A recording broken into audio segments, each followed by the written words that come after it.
दोस्तों, क्या आप लोग जानते हैं एक ऐसे कण के बारे में जो चमत्कारी कण माना जाता है और जिसका ईश्वर से साक्षात संबंध है। आज हम लोग बात करेंगे साइंस वर्सेस सनातन सीरीज के दूसरे वीडियो के बारे में और आज हम लोग खोज करने वाले हैं हिग्स बोसोन या ईश्वरीय कण का कण कण में है भगवान से क्या संबंध है।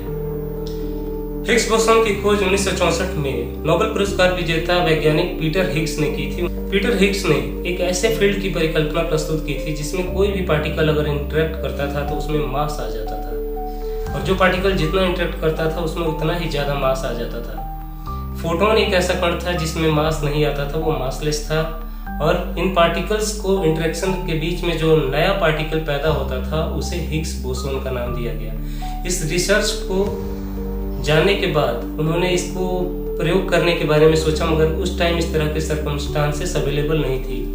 तो इस तरह का संयोग बनता है सन 2012 में CERN लेबोरेटरी में यूरोप में, जब लार्ज हैड्रॉन कोलाइडर में प्रोटॉन को प्रकाश की गति से टकराया गया तो उसमें बहुत सारे ऐसे पार्टिकल्स पैदा हुए और अपार ऊर्जा पैदा हुई जिसका नाम हिग्स बोसोन रखा गया और यही वो कण था जो सभी कणों को द्रव्यमान प्रदान करता था।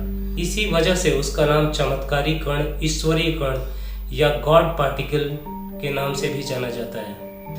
अध्यात्म और विज्ञान दोनों ही ब्रह्मांड के रहस्यों को समझने की कोशिश करते हैं। साइंस की सीमाएं जब खत्म होती हैं तो वहां से ईश्वर की सीमाएं शुरू हो जाती हैं, जिसे अध्यात्म अपने आप में समेटे हुए है और वो इसे समझने की कोशिश करता है।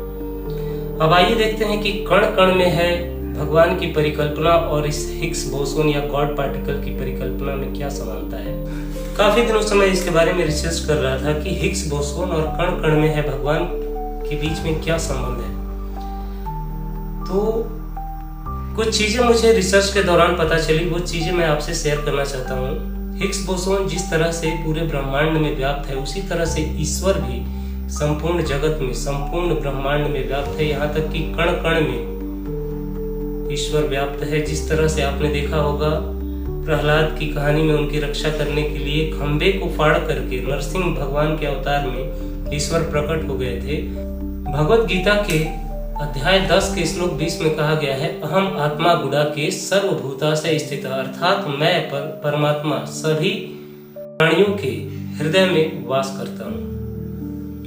इसी तरह श्रीमद् भागवत पुराण में कहा गया है कि ईश्वर हर जगह उपस्थित है।